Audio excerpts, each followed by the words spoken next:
Welcome back to clean news Rajasthan. चलिए देखते हैं राजस्थान की 15 फटाफट बड़ी खबरों को। सीएम अजय लाल शर्मा बोले, सौर ऊर्जा में राजस्थान पहले स्थान पर।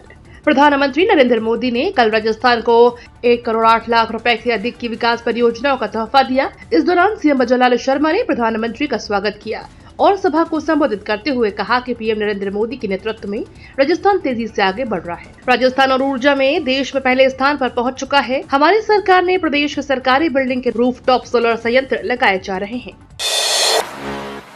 पीएम मोदी की सभा पर गहलोत का वार, कन्हैयालाल मामले में चुप्पी पर उठाए सवाल। प्रधानमंत्री नरेंद्र मोदी की बांसवाड़ा की सभा को लेकर पूर्व मुख्यमंत्री अशोक गहलोत ने तीखा हमला बोला है। उन्होंने कन्हैयालाल हत्याकांड का मुद्दा उठाते हुए प्रधानमंत्री की चुप्पी पर सवाल खड़े किए। गहलोत ने कहा कि प्रधानमंत्री नरेंद्र मोदी ने बांसवाड़ा दौरे पर कन्हैयालाल साहू के प्रकरण में न्याय को लेकर एक शब्द भी नहीं कहा। यह चुप्पी राजस्थान की जनता को व्यथित कर रही है। गहलोत ने आरोप लगाया कि केंद्र सरकार इस मामले में बिल्कुल भी संवेदनशील नहीं है और इसे केवल चुनावी रणनीति तक सीमित कर दिया गया है। उन्होंने कहा कि 3 साल बीतने के बाद भी एनआईए अपराधियों की सजा नहीं दिला सकी, जिससे पीड़ित परिवार को न्याय नहीं मिल पाया है। राजस्थान कांग्रेस पार्टी ने 30 पर्यवेक्षकों को जिले किया आवंटित, कई के पास 2-2 जिले।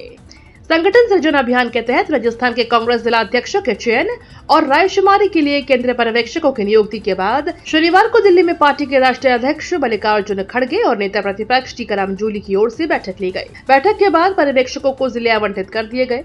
पर्यवेक्षकों के साथ हुई बैठक में कांग्रेस के राष्ट्रीय संगठन महामंत्री केसी वेणुगोपाल, राजस्थान के प्रदेश प्रभारी सुखजिंदर सिंह रंधावा, प्रदेश कांग्रेस अध्यक्ष गोविंद सिंह डोटासरा और नेता प्रतिपक्ष टीकाराम जूली भी मौजूद रहे। राजस्थान कांग्रेस ने संगठन के लिहाज से 50 जिले बनाए हुए हैं। ऐसे में 30 पर्यवेक्षकों को 50 जिले आवंटित किए गए हैं। कई पर्यवेक्षकों को 2-2 जिले दिए गए हैं।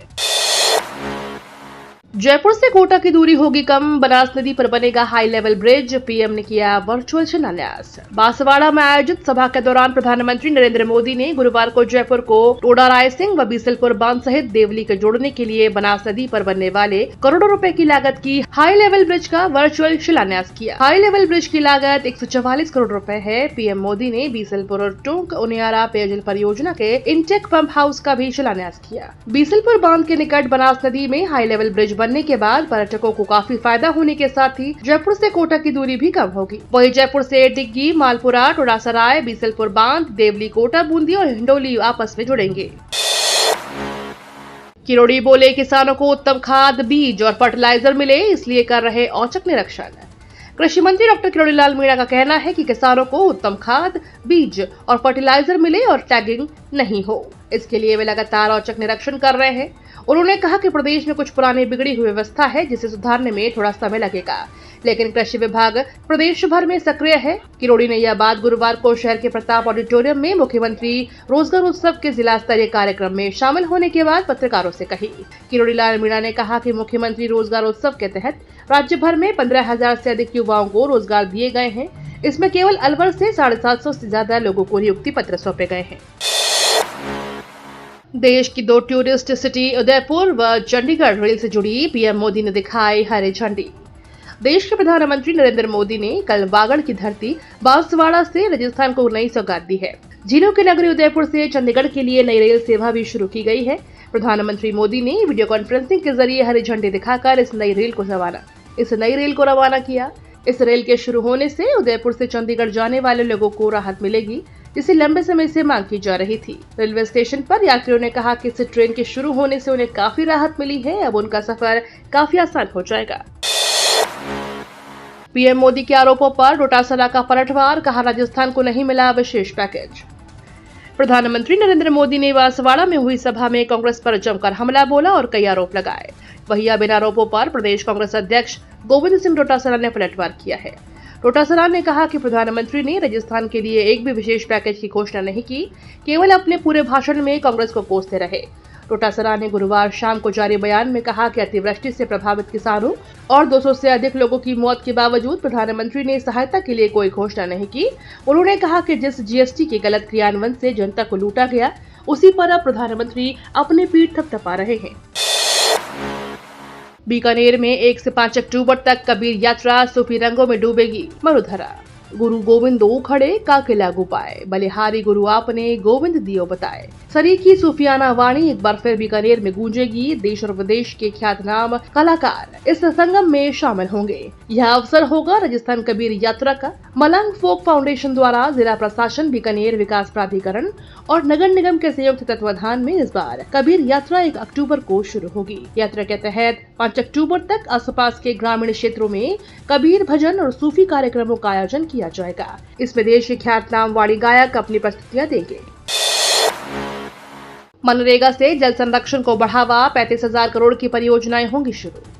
केंद्र सरकार ने मनरेगा के दायरे में जल संरक्षण और प्रबंधन को बढ़ावा देने का बड़ा कदम उठाया है। नए संशोधन के तहत अब अति जल संकटग्रस्त प्रखंडों में मनरेगा की न्यूनतम 65% राशि जल प्रबंधन कार्यों पर खर्च करनी होगी। अर्ध संकटग्रस्त क्षेत्रों में यह 40% और सुरक्षित प्रखंडों में कम से कम 30% राशि अनिवार्य होगी। इस बदलाव से करीब 35,000 करोड़ रुपए जल संरक्षण और संचयन से जुड़ी परियोजनाओं पर खर्च किए जाएंगे, जिससे ग्रामीण क्षेत्रों में जल संकट से निपटने में मदद मिलेगी।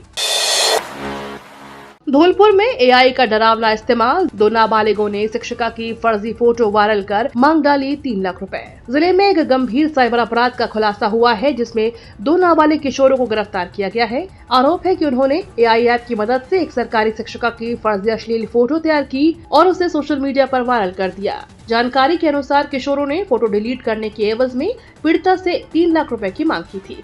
जब पैसे नहीं दिए गए तो उन्होंने फोटो को सोशल मीडिया पर फैलाने से कोई कसर नहीं छोड़ी। पीड़िता ने इसके बाद थाना मानिया में मामला दर्ज कराया। राजस्थान में आईएसआई जासूस गिरफ्तार, पाकिस्तान को भेज रहा था। भारतीय सेना के हर मूवमेंट की जानकारी।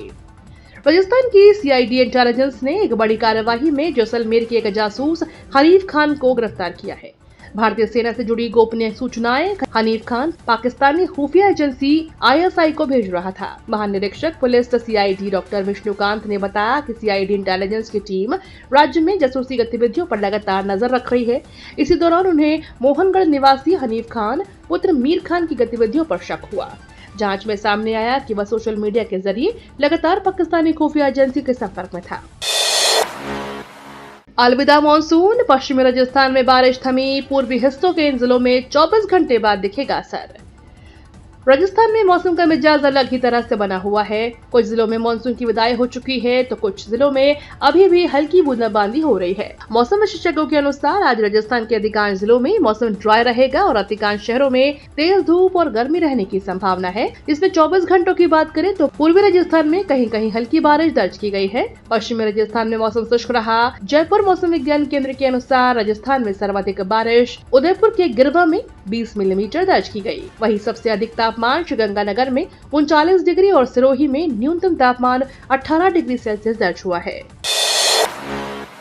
नगर निगम के अफसरों पर गिरेगी गाज, हाईकोर्ट ने अवैध बिल्डिंगों पर कार्रवाई न करने पर दी कड़ी चेतावनी। राजस्थान हाईकोर्ट ने शहर की 4 दीवारी के भीतर हुए अवैध निर्माणों पर कार्रवाई के बजाय नगर निगम की ओर से समय समय पर सिर्फ नोटिस जारी करने पर नाराजगी जताई है।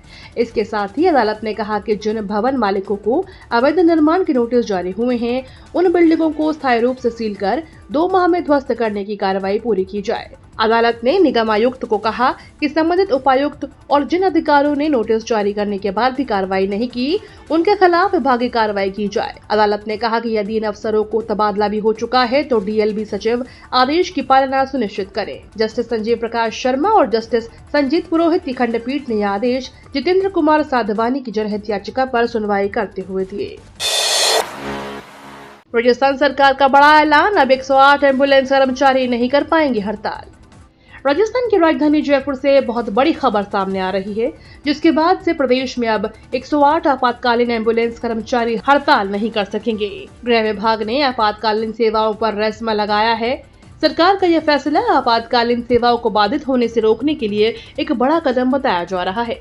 आदेश के अनुसार 108 एम्बुलेंस सेवा के साथ साथ 104 जननी एक्सप्रेस, ममता एक्सप्रेस, 104 चिकित्सा परामर्श सेवाएं और कॉल सेंटर सेवाओं में हड़ताल पर पूरी तरह से रोक लगा दी गई है। केंद्र सरकार ने मरीजों को दी बड़ी राहत, इन दवाइयों पर घटाया जीएसटी। देश भर में गंभीर रोगों से पीड़ित मरीजों के लिए एक बड़ी राहत भरी खबर सामने आई है। केंद्र सरकार ने जीवन रक्षक दवाइयों पर लगने वाले वस्तु और सेवा कर में भारी कटौती की है।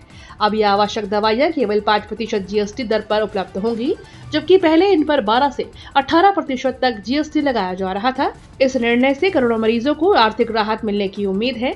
सरकार के इस फैसले के तहत heart, kidney, cancer, liver, lungs और हाई ब्लड प्रेशर से संबंधित सभी जीवन रक्षक दवाइयां अब कम दर पर बाजार में उपलब्ध करवाई जाएंगी। ये तो थी राजस्थान की बड़ी खबरें। रोजाना सबसे पहले अपडेट पाने के लिए क्लीन न्यूज राजस्थान को अभी सब्सक्राइब करें।